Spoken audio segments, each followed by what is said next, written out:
আগামী 8ই অগস্ট অনুষ্ঠিত হবে পঞ্চায়েত নির্বাচনে ভোট গ্রহণ। সাংবাদিক সম্মেলন করে সরকারিভাবে নির্বাচনের ঘোষণা করেন রাজ্য নির্বাচন কমিশনার শরদিন্দু চৌধুরী। তিনি আরো বলেন, ভোট গণনা হবে 12ই অগস্ট। প্রার্থীরা মনোনয়ন পত্র জমা দিতে পারবেন 18ই জুলাই পর্যন্ত। মনোনয়ন পত্র স্ক্রুটিনি হবে 19শে জুলাই।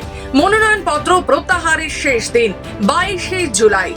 8ই অগস্ট সকাল 7টা থেকে বিকেল 8টা পর্যন্ত চলবে ভোট গ্রহণ প্রক্রিয়া। 17ই অগস্টের মধ্যে পঞ্চায়েত নির্বাচনের সমস্ত প্রক্রিয়া শেষ করতে নির্দেশ দেওয়া হয়েছে।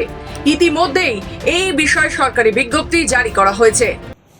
আমরা ইতিমধ্যেই সমস্ত রাজনৈতিক দলের কাছে ওদের সাহায্য চেয়েছি, যাতে ইলেকশনটা পিসফুলি সংগঠিত করা যায়। ওরাও প্রতিশ্রুতি দিয়েছেন যে তারা সহযোগিতা করবেন যাতে ইলেকশন প্রসেসটাকে পিসফুলি কমপ্লিট করা যায়। আমরাও আশা করছি সবার সার্বিক সহযোগিতায় আমাদের এই ইলেকশনটা খুব সুন্দরভাবে অনুষ্ঠান করা সম্ভব হবে। না, এটার জন্য সাংবাদিক সম্মেলন করতে হবে না। আপনাকে অ্যাসিওর করছি, আপনি